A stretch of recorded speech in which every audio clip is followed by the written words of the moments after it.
I'm Kelly Drennan, founder of Fashion Takes Action, and we're thrilled to be celebrating our 10-year anniversary. Thanks for joining me as we look back over the past 10 years and reflect on our many programs and events, and of course a couple logo changes.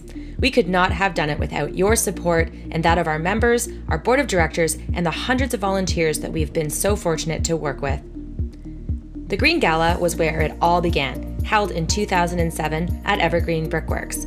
The idea was to host an annual sustainable fashion show in an effort to raise awareness.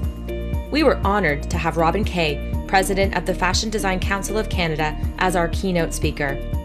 The runway featured 10 designers who were making a name for themselves in the Toronto fashion scene. Each of them created 3 looks from donated eco-luxury fabrics. The purist and environmentalist in me didn't want the models wearing non-sustainable shoes, so they walked barefoot. But the Brickworks renovations had not even started back then, so the runway was made out of 1,800 square feet of sod, which was donated to the City of Toronto Parks and Rec for reuse after. The media coverage was incredible, with all the major fashion outlets in attendance. But what happened next was unexpected.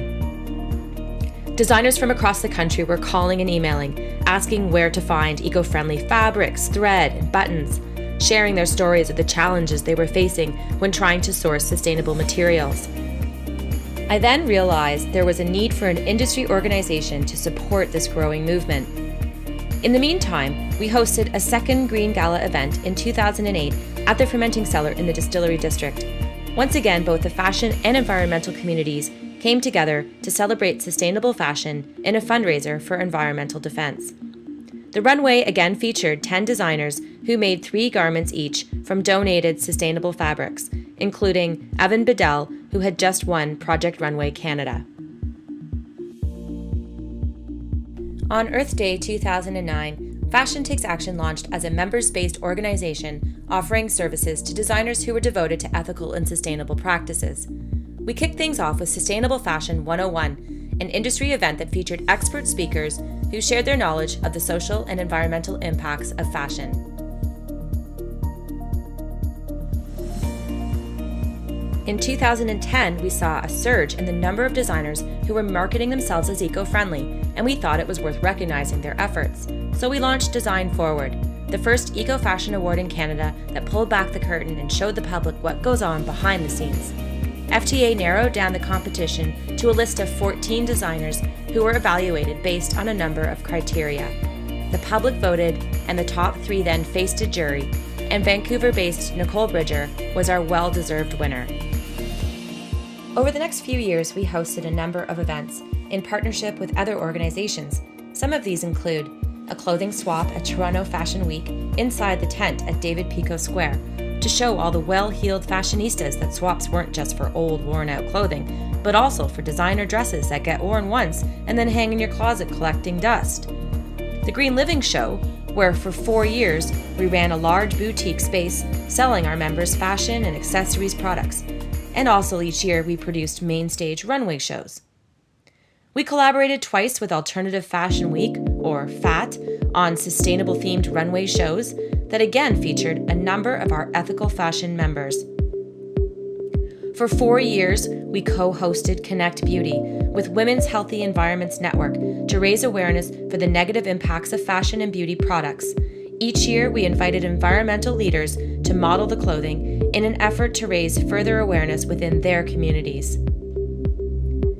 In 2014, we were invited to lead the country in support of Fashion Revolution Day. We volunteered to do this for 3 years in a row, which involved media interviews and social media campaigns, as well as our sew-in that we held in 2015.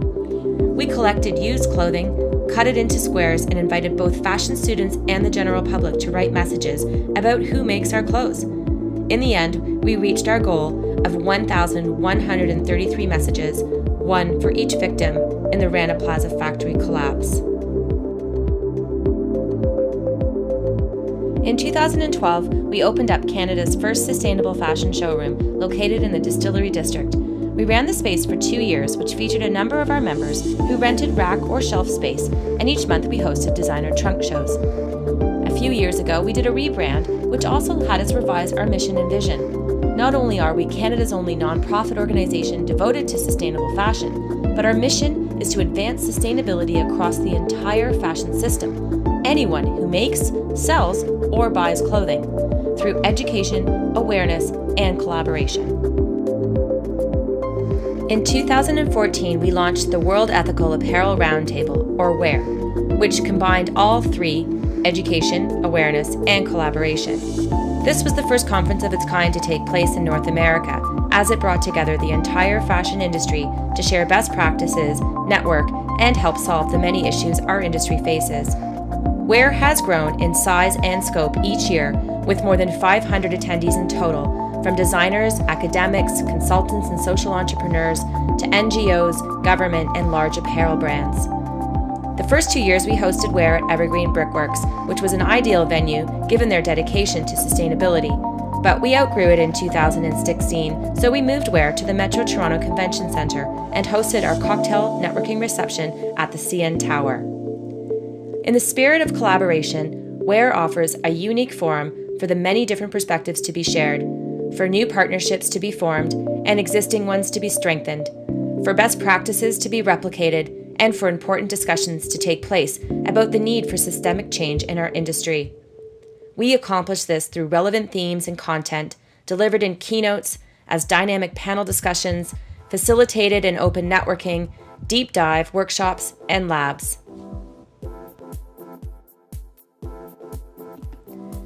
A few years ago, we started to ask ourselves if our message was getting through. Were consumers changing the way they shopped, or was it business as usual? We then realized we would have a much greater and long-term impact if we focused on youth, the future generation of consumers. If we could somehow reach them through a fun topic like fashion, then we may eventually see the mass transformation that is so greatly needed. And to address our mission through education, My Clothes, My World launched in 2014 for students in grades 4 to 12. It provides interactive activities that elicit discussion around labor rights, consumerism, and environmental degradation. It opens their eyes to the truth about the apparel industry and inspires them to take meaningful action. In the morning, we track the life cycle of a t-shirt through the supply chain to demonstrate the negative impacts from waste and water to labor, toxic chemicals, and energy. And in the afternoon, we focus on solutions, highlighting brands and designers who aren't perfect, but who are making progress, who are being innovative and transparent. We end the day with the most popular activity for all ages, upcycling an old t-shirt into a bag. In 3 years, My Clothes, My World has reached over 4,000 students in Ontario and is delivered in 8 school boards: public, Catholic, private, and French.